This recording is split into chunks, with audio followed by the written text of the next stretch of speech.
जय श्री राम। नए जो राइटर होते हैं उनको लिखने में दिक्कत आती है। तो मेरे पास भी कई सारे क्लाइंट आते हैं, स्टूडेंट रहते हैं मेरे, तो वो सब ये बोलते हैं कि हमें लिरिक्स प्रॉपर से लिखने में दिक्कत आती है, या फिर वो नहीं भी बोलते। तो मैं जब उनका जो है काम पढ़ता हूँ, देखता हूँ, सुनता हूँ, तो एक स्ट्रक्चर की मिसिंग लगती है, एक स्ट्रक्चर मिस लगता है। तो मैं जैसे लिखता हूँ, मैं आपको एक बार बता देता हूँ। जैसे कि ये मेरा गाना था राम नाम, जो नहीं सुना आपने तो आप जाके सुन सकते हैं।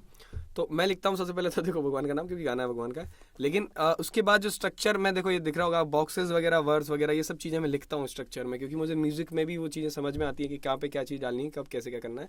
और वही सेम चीज़ में प्रोजेक्ट बनाते समय, क्योंकि अभी ये तो जल्दी में मैंने करा था प्रोजेक्ट, लेकिन यहाँ पे जो है जो अपने टाइम मार्कर आते हैं वो सब चीज़ें उस पर नोट कर लेता हूँ। तो खैर वो अलग बात है। लिरिक्स को कैसे लिखना है, लिरिक्स में एक स्ट्रक्चर होना चाहिए, आपको पता होना चाहिए कि आपका स्थाई स्थाई अगर बोले तो इंट्रो में क्या चीज़ आ रही है, शुरुआत में क्या क्या चीज़ आएगी। तो जैसे मैंने ये मंत्र यूज़ करा था, तो ये मंत्र मैंने यहाँ पे डाला हुआ है, ठीक है। और साथ में एक गोल्डन टिप देने वाला हूँ मैं आपको, बहुत हेल्प करेगी आपको एज ए लिरिक राइटर और कंपोजर, आपको वो चीज़ बहुत हेल्प करेगी। तो अब देखो, इससे मुझे पता चलता है कि इसको डिफरेंट तरीके से कंपोज करना है ना। मतलब कंपोज का मतलब इसकी धुन अलग बनानी है। और उसके बाद सेकंड जो चीज़ आता है इसमें, जो टेक्निकली प्री कोरस बोल सकते हैं इसको, या वर्स बोल सकते हैं। तो वर्स 1 जो है इस जगह आता है, ठीक है। आ रहा है, तो मैंने यहाँ पे लिख दिया V1 वर्स 1, ठीक है। उसके बाद अगेन जो है आगे अगर चलते हैं अपन, तो कोरस आता है। कोरस 1 जो है 1 मतलब मैं कोरस को 2 पार्ट में डिवाइड करेंगे। कोरस में एक सिंगल स्टार्टिंग वाली हुक लाइन है, उसके बाद सेकंड हुक लाइन थी जिसमें मैं राम राम राम करके रिपीट करता हूँ, ठीक है, भजले राम।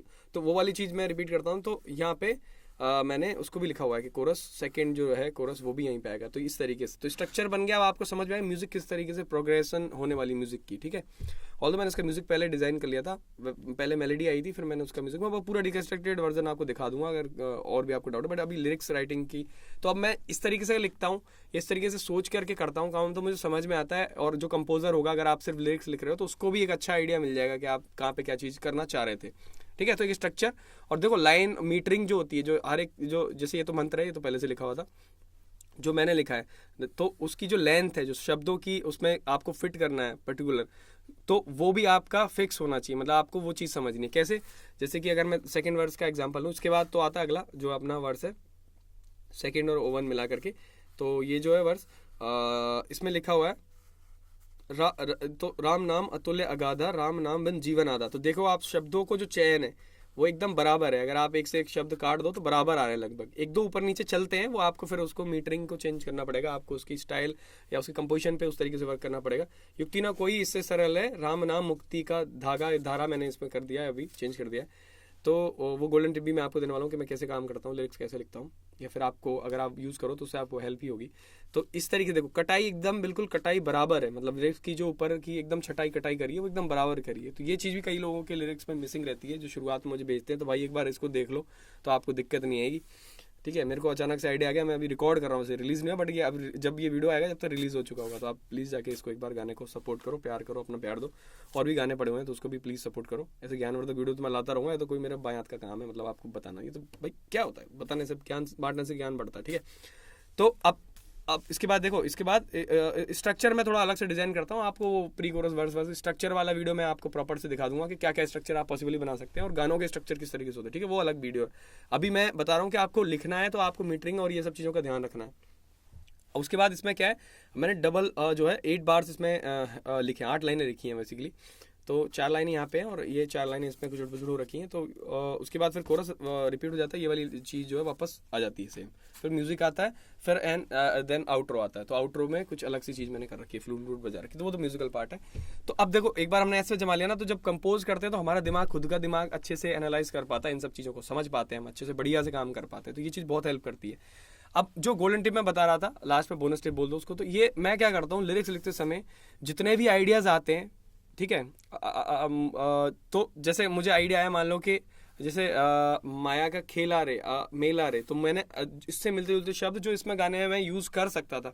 और मेरा बहुत मन था कि मैं इसमें यहाँ पे एक चीज़ और डालूँ इस तरीके की, बट मैंने नहीं, क्योंकि वो 4.5 मिनट का ऑलरेडी हो रहा था और मेरे पास वैसे समय नहीं था उसको करने के लिए।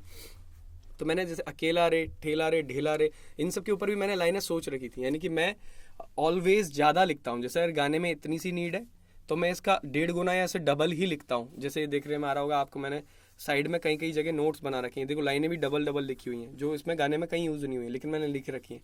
तो उससे आइडिया लगता है आप बेटर, जैसे यहाँ पे देखो ये वाली लाइन मैंने नहीं लिखी, नहीं मतलब लिखी है लेकिन उसमें गाने में नहीं डाली है, सेम ऐसे यहाँ पे भी कुछ लाइन लिखी हुई है, तो मैं इस तरीके से कुछ शब्द लिख देता हूँ मैं, तो आइडिया लग जाता है उससे।